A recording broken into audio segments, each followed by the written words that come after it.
The Rush Hour with James Golden. Entertaining and informative on the Red Apple Podcast Network.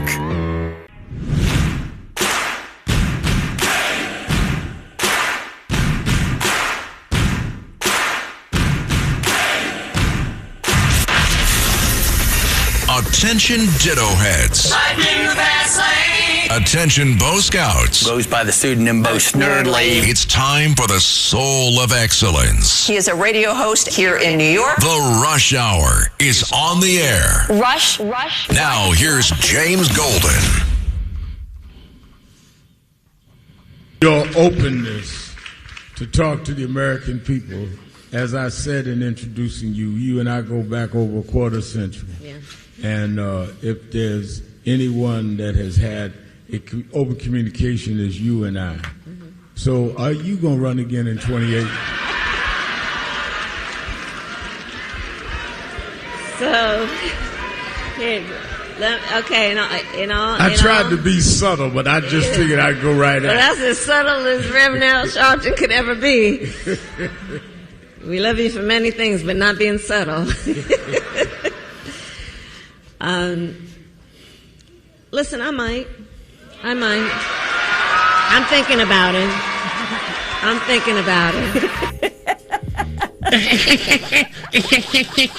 Listen. I'm thinking about it. Welcome, my friends, to the Friday edition of Bo Snerdley's Rush Hour, fastest hour in American media. Cackles back in the news, cackling with the Reverend Sharpton. You know who else was there? Well, Pritzker was there. They all have to go down and bow down and kiss whatever it is they kiss on Al Sharpton's anatomy, figuratively speaking, not literally, one would hope. That means, Carlos, it means I know what it means. When you go see El Papa, you kiss the ring, right? Or you bend the knee. So that's what they're doing. They're bending something and kissing something of Al's. Now, what it is that they're bending and what it is they're kissing,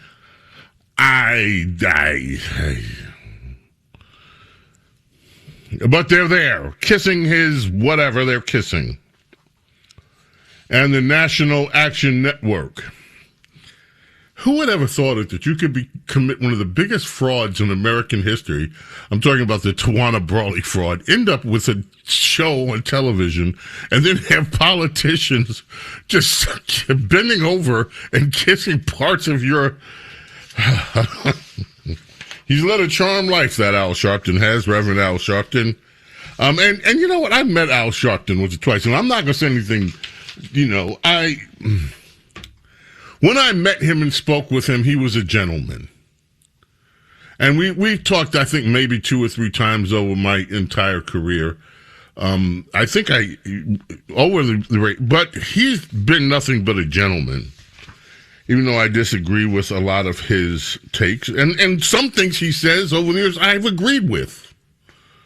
And one of the things I will say about him, he has gone into places where a lot of people won't go to try to, you may disagree with what he considers to be justice in certain situations, but he does go there. And that's why he has made a name for himself. He's not a political coward and never has been. So, there's that. Since we're on it, we might as well get to the other cackles. She, in a very poor attempt at humor, she tried to describe Donald Trump. She tried to do a Donald Trump impersonation. Cut 3, you might as well just say, let's just get it out of the way. This is cackles at the National Action Network. Well, he's pulled back because, the way that he's thinking of foreign policy, it seems, is when he talks about America first, it's to withdraw from these relationships and these connections. And then he kind of acts like a mob boss. So then he's kind of like, well, you take Eastern Europe. and I'll take the Western Hemisphere. And then you over there, you get Asia. And we'll just divide it up. Right? Instead of understanding historically, America has always been about our global leadership, imperfect though we have been. That alleged impersonation of Donald Trump or a mob boss, anyway, the whole thing is juvenile. I can't take it seriously. I can't take her analysis of anything seriously. If Cackles decides to run again for the presidency, then I'll talk about it. Then the $1 billion campaign that did nothing. Spent more money than any other person in campaign history, and what does she get for it? Pete Buttigieg, another one of the wannabes. Oh, Pete grew a beard and a little goatee, I think, to try to make himself look more distinguished or something. I'm not sure. His business, his hair. So, I'm not complaining about that. He just looks different than the Pete Buttigieg that was the worst transportation secretary the United States of America has ever seen. And Al Sharpton asked Pete Buttigieg if he were planning to run for president. Cut 5, and this is Pete's answer to that. When you ran for president, you met me and we went up, well-publicized, lunch at Sylvia's restaurant in Harlem. Just so my calendar is clear, should I be reserving a table at Sylvia's? Are you going to run again? You save me a seat. I'll be there. All right. You save me a seat. I'll be there. You save me. I'll be there. I'll be there. Just call my name. I'll be there. I'll be there. Okay, Pete Buttigieg. Pete didn't get such a easy run over it. He went on CNBC while he was in town. And Joe Kernan actually had to have a discussion with Buttigieg. As you may know, folks, the inflation numbers are out. Inflation ticked up. Not a huge tick up, but it's a noticeable tick up. I shouldn't say it's not a huge tick up like under the Biden years. It is a tick up. Consumer prices up 3.3% in March from a year earlier, Labor Department said today. In February, we gained. It was a gain of 2.4%. It's the highest reading in 2 years, but it's in line with the expectations because of what is happening overall. Energy prices, as you know, and some other prices have gone up. The beginning of the Iranian conflict effort, reflected in some of March's numbers. So, yeah. And Pete Buttigieg made a big deal about that. But first, let's get to his business on inflation. That's cut 7. And listen to this. This guy just tries so hard. But he just never, ever makes the grade. There's no obvious way out now, but I want to make sure that this ends in a way that, first of all, our economy can recover, that we're not paying so much for gas. I mean, right now, oil's $100. Jet fuel's $200. Gas is over $4. Diesel's like $5.50. You averaged $3.80 under Biden for 4 years. Yeah, and when we left, inflation was lower than it is today. You accounted for 21.5% price increase. This president took the inflation rate up. This president took the inflation rate up. It's more than 3% year on year. You saw the numbers just come out. It's more than 3% year on year. Okay. Isn't it? PCE, am I mistaken? It is. The math is direct. Yeah. Okay. The math is math. Look, it fluctuates each month from 2.7 to 3%. It's higher than when he got here, It's Joe. not 9%. His central campaign promise was he was going to take inflation and drive it down, and instead he took inflation and it's up. I thought in the Fed it was 3 when he got here, and now it's more. It could not be simpler than that. It's around 3, and we're involved in a war. He said on day 1 it would go down. He came in on day 1, and now it's up.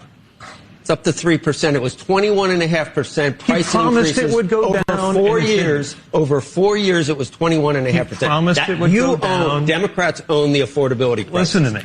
Under Joe Biden, inflation went over 20%. When Donald Trump came in, it was 3%.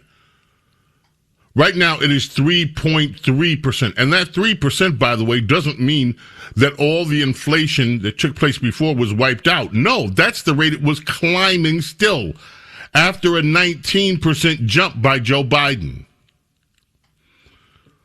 And now with Donald Trump, everything he's done, inflation was going down. It was 2.4%. Now it's back 3.3.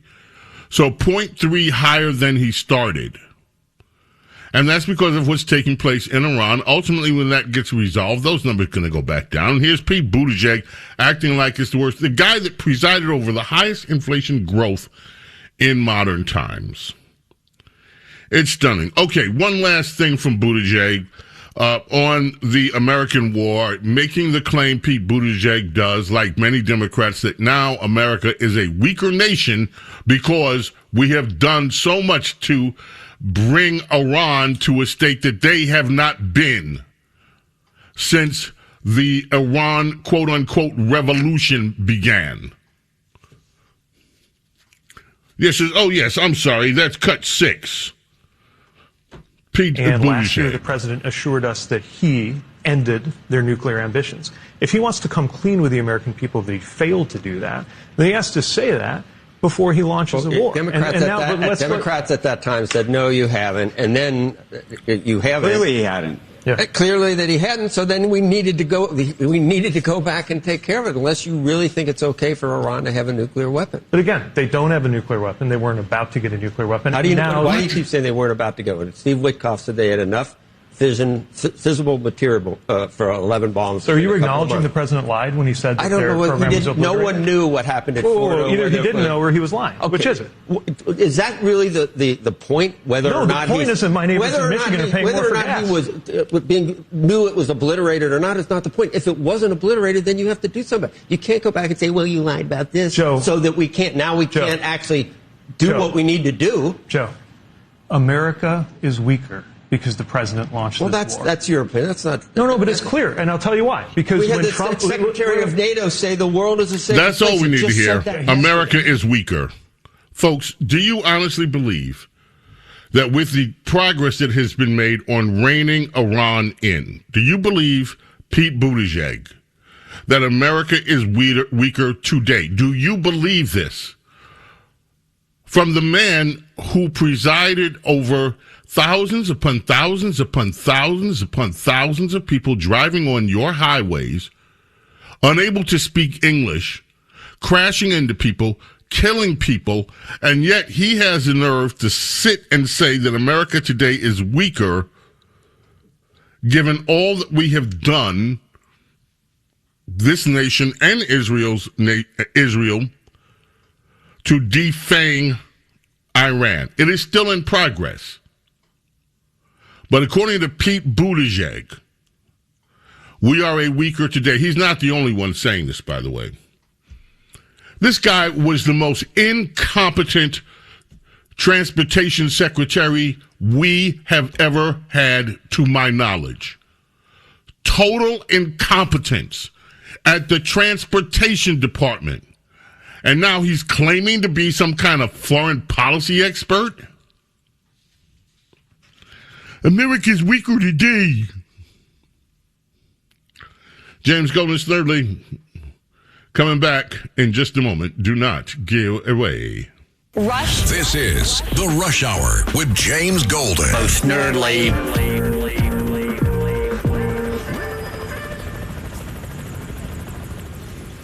The Rush Hour with James Golden. Entertaining and informative. On the Red Apple Podcast Network.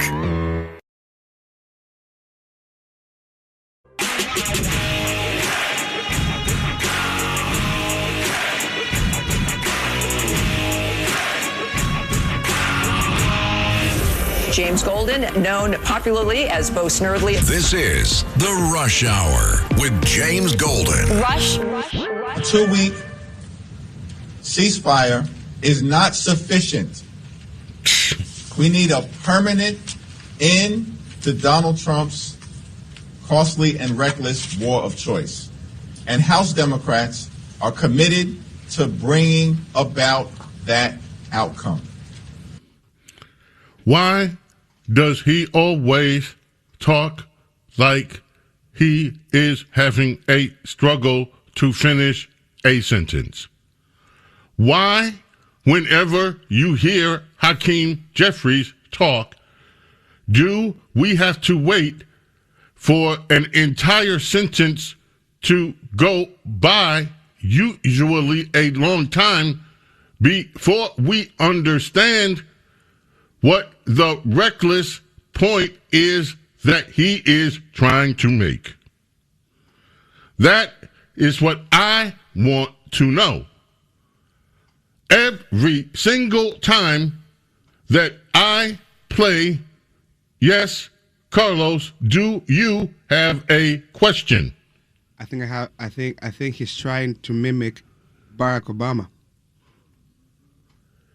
Do you think that he is trying to imitate Barack Hussein Obama? Yes. Barack, because Barack didn't just talk deliberately like that. He used to say and a lot during everything that he told us. So you think that, play Hakeem Jeffries, please, just one more time as we go into the break. A 2-week ceasefire is not sufficient.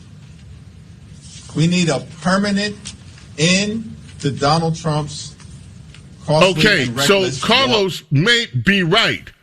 Maybe what Hakeem Jeffries is doing is trying to emulate Obama's speaking style, which is why we have to listen to him for a full minute to get about a 5-second point. It's very annoying. My friends, by the time he gets to the end of the sentence, you don't even remember where he began. So it's really hard to follow along with Hakeem Jeffries. Oh, my friends, we have more. We're coming back. We're going to get away from this political stuff for a minute. We'll be right back to go. The Rush Hour with James Golden. Entertaining and informative. On the Red Apple Podcast Network.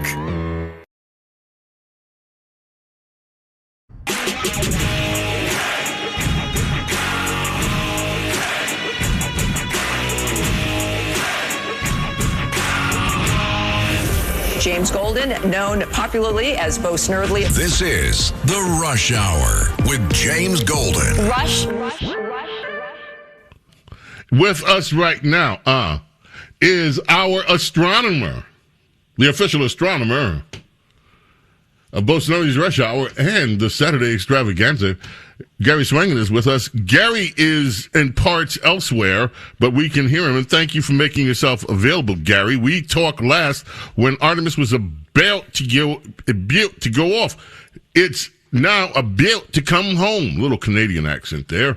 What do you think? What kind of week have they had? Or 10 days? Well, thank you very much for having me on again, James. It's a pleasure.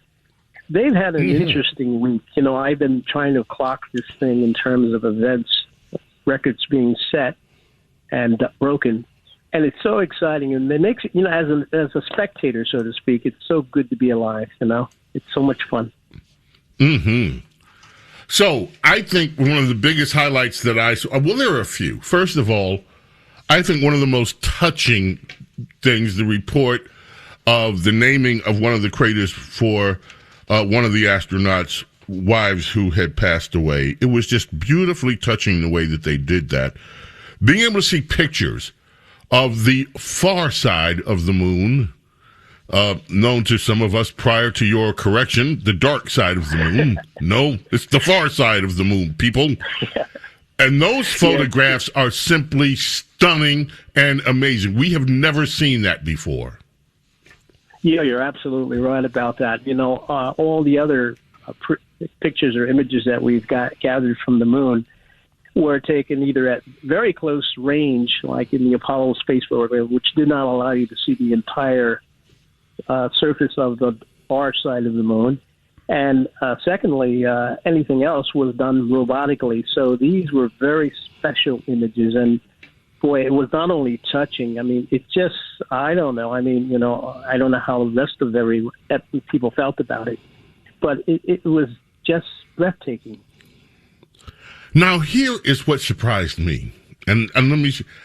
I've been on social media. I have not seen so many images, postings about anything that we have done in space ever.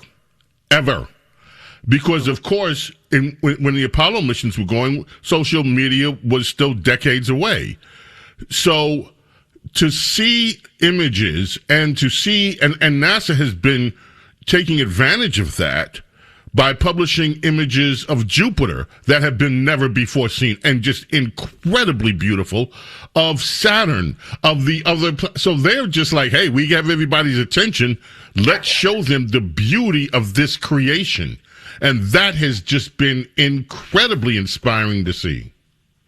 Well, they had an agenda, and the agenda was this, basically, like towards the end of the Apollo program on 17, and then followed by the Apollo-Soyuz mission. Afterwards, things kind of fell apart. And what I mean by that is that they didn't have that much financial support, and then, of course, you had the space shuttle. But the point is that NASA has done a heck of a good job this time, because we're not only getting images of just the moon, we're getting images of spectacular images of Jupiter and Saturn and so forth. So they've done I think this was a combination of not only a successful mission, but something for NASA to kind of like show off, kind of say, hey, look, this is what we've done, and we're going to share these exciting things with you. And that's a little bit different from the way it used to be. You know what I mean? Yeah. I have to ask you, re-entry is tonight. Now, I've read a number of stories, and one of the stories talked about the Artemis I and how on re-entry, chunks of the heat shield were missing when they looked at it when it came back. And the heat shield represents a danger. There was a long story in one of the mainstream press about how, look, we're not saying that this is... they didn't want to hype it up to be danger, Will Rogers, but at the same time, they said there is a risk involved with this re-entry, and the way they framed it, it's a greater risk than commercial air travel because of what we know. Now, NASA has worked on the heat entry, the heat shield coming back. And then some of the news stories today, the Artemis crew will experience a grueling return home. They talk about the going from weightlessness into about 4 Gs on the reentry. What is your take on what we should expect tonight as this craft comes back into Earth's atmosphere and hopefully lands successfully in the Pacific Ocean and is met near San Diego Pacific by the U.S. Navy? Well, re-entry is a very serious maneuver because you can do two things. One, you can think of the atmosphere sort of like a surface of water. And if you come in too steep, like a rocket, if it comes in too steep, it'll sink. And if you come in too shallow, you'll bounce off the atmosphere and be hurled out into space. So that's a critical thing, too. If you come in too steep that the heat shields get so hot, then you've got a serious situation. But they've worked out an interesting way of entering the atmosphere faster than any other craft that's done in previous histories of reentry. They're going to come in, they're going to, at incredible speed, initially about 25,000 miles per hour, and then they're going to slow down, bounce off a portion of the atmosphere, and then use another section of it to make a nice, hopefully, safe reentry. But it's a very critical phase, and I don't know, I think NASA didn't want to frighten people, but if we're hoping that the shields will hold, and we're hoping that nothing serious happens to the astronauts because, we're at the end of the party right now. Now, one of the things you just said just blew my mind. This they want to use the atmosphere to skip off of it to slow down. Also, when you're traveling at 25,000 miles an hour. Explain to me, what is the sensation of, is it, when you take off, we know you experience the G's going up. They're going to experience G's. It's like the roller coaster when that hits you in your stomach, except in this case, it's so much more severe. So I understand that if you weigh 200 pounds and you get hit with the 4 G's coming back in, you feel like you weigh 1,000 pounds. Correct. Exactly. Well, you get about 32 G's on that particular reentry. But you have to be careful. I mean, when you're asking me what it feels like, when you're traveling, say, from the Earth to the Moon, and you don't have a reference, in other words, you don't have trees or cars on the side of the road, it doesn't seem to be that fast. It's only when you decelerate or accelerate that you feel the G-forces. So that's what's going on. I mean, they're going to experience it because here they are weightless for 10 days, and all of a sudden they've got this gravitational pull due to the deceleration of the spacecraft, and then eventually as they get closer to the Earth's surface, they're going to feel more of it. So, yeah, it's kind of, for them, I mean, I think it's going to be a rude awakening, not a rude awakening, but they've been used to that.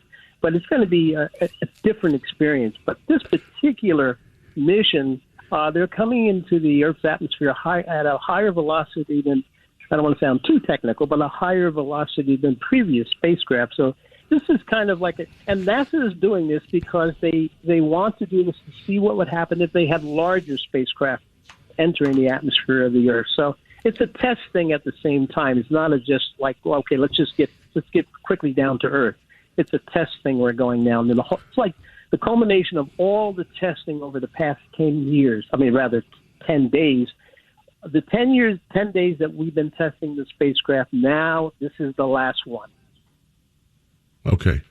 Let me ask you a question. Do you think that, I mean, it sounds to me like this is the ultimate ride that you could ever take in a capsule coming back into the Earth. It sounds like it's the ultimate experience you would ever take in a ride for speed freaks, for anybody. I mean, is it at all like that, or is that just my, to coin the Temptations, or is that just my imagination once again running away with me? I don't think it's your imagination, because it is the ultimate ride thus far. But I would predict that in the future, this would be kind of like a regular thing, and there'll be other re-entries at maybe higher velocities. I'm not quite sure yet, but this is just my prediction.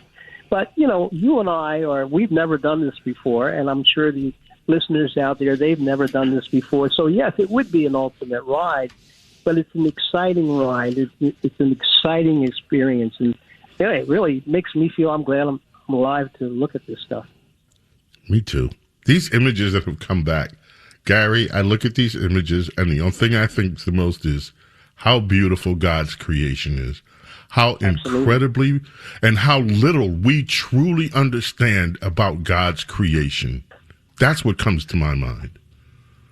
Yes. James, my personal reflection, I looked at 2001: A Space Odyssey about a million times. And when I saw the images coming back from the Artemis II, some of them from various cameras installed on the spacecraft, as well as some of the pictures that the astronauts photographed, it gave me goosebumps to think that for some really uncanny reason, I was propelled from back then when this film was made until today. And it's absolutely amazing. It's like science fiction becoming science. Wow. And that I know exactly what you mean. And that's what makes me wonder about, and this is something that I've heard from other, I don't know whether it's futurist or whatever. And the idea is this, that if we can imagine it, then it can be possible. Because that is what that is what the essence of being made in the image of the Creator truly is all about. Now, I don't know whether we want to go there or not, but I have heard that so anything that we can imagine can actually come into creation? Well, I think the good thing about this entire mission and this idea of traveling out into space is that we have so many problems here on Earth, and it takes our mind away from those things. And yes. Here we have the moon. The moon is out there saying, hey, here I am. You can visit me. People ask me, why do you want to go to the moon? I said, because it's there. Because it's there. It gives us something to look forward to in terms of exploration of the space and the universe. Yeah. Well, Gary, we got to end it there for the day. Enjoy your trip. I am.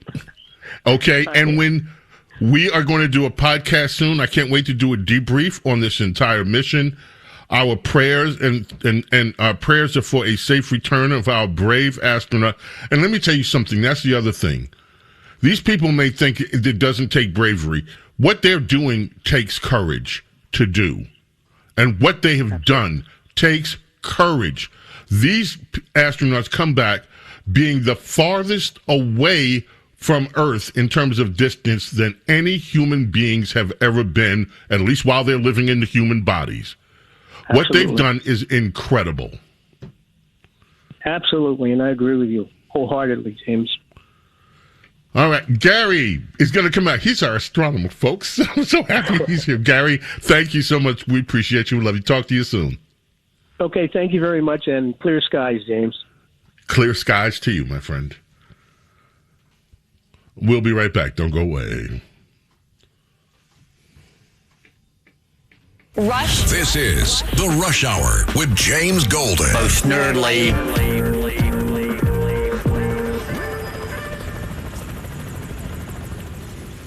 The Rush Hour with James Golden. Entertaining and informative. On the Red Apple Podcast Network.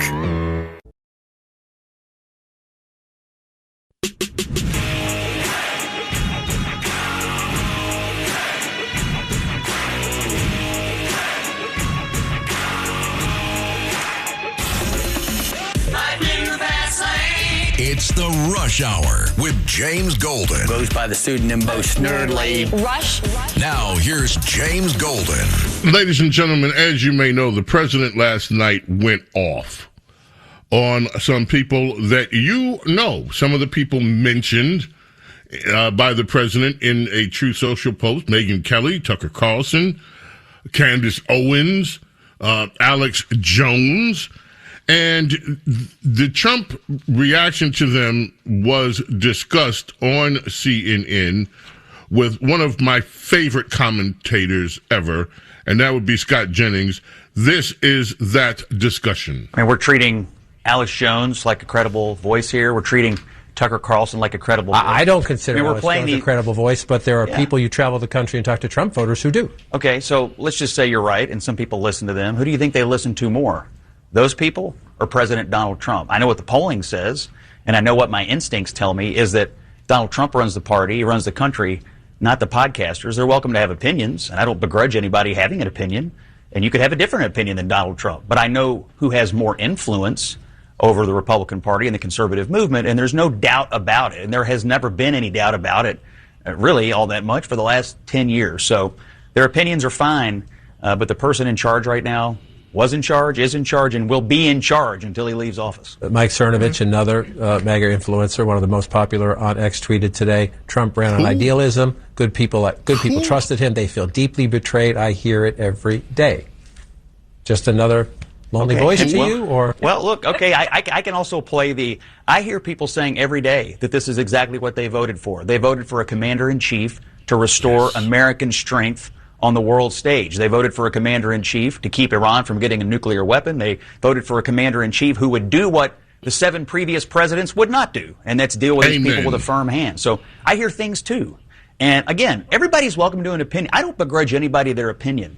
But you can't deny that Donald Trump has always been a hawk on Iran. He's always said he would never permit them to get a nuclear weapon, and he's taking those actions to prevent that right now. That is the direction he is doing. And it shouldn't be a surprise to anyone because he's always been very clear that he believes they're fanatics and he believes they cannot have a nuclear weapon, and he believes that dealing with them and cajoling them, they don't understand that language. They only understand the language of strength. I want to come back to some of that. Amen, Scott Jennings. We'll have more on that hopefully tomorrow. God willing, we're here tomorrow. We're going to leave you today with a remembrance of one of the great songwriters of her time, American singer and songwriter, lyricist, Linda Creed, who together with Tom Bell came up with some of the most memorable songs of the 70s, the 80s. These are songs that are still being covered by artists today because they're just so wonderful and beautiful. Linda Creed passed away at age 37 of breast cancer. And after her life was over, she still continued her work. A breast cancer foundation in her name helped many of those who suffered from the same affliction that she did.